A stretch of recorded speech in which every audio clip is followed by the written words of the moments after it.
ప్రీతికరమైనటువంటి మాసం.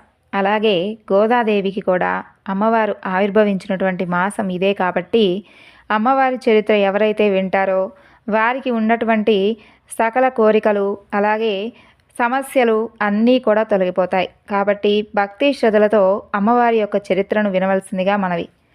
ఆండాల్ తల్లిని గోదాదేవి అని కూడా పిలుస్తారు. ఈవిడ భూదేవి యొక్క అంశ. భూమిపైన ఈ కలియుగంలో భక్తి తగ్గిపోతూ ఉన్నటువంటి తరుణంలో భూదేవి శ్రీ మహావిష్ణువు మరలా కూడా ఈ భూమిపైన అవతారం ఎత్తమని వేడుకుంటుంది. కానీ మహావిష్ణువు పిల్లలు తండ్రి చెబితే వింటారో లేదో తెలియదు, కానీ తల్లి మాత్రం ప్రేమగా చెబితే ఖచ్చితంగా వింటారు. కాబట్టి ఈసారి నేను కాదు నీవు అవతారం దాల్చు, అలాగే నీ కార్యం అంటే నీవు వెళ్ళినటువంటి కార్యం సిద్ధైన తర్వాత చివరకు నీవే నన్ను చేరుకుంటావు అని చెప్పి భూదేవిని అవతారం ఎత్తమని మహావిష్ణువు ఆదేశాన్ని ఇస్తాడు. అలాగే మహావిష్ణువు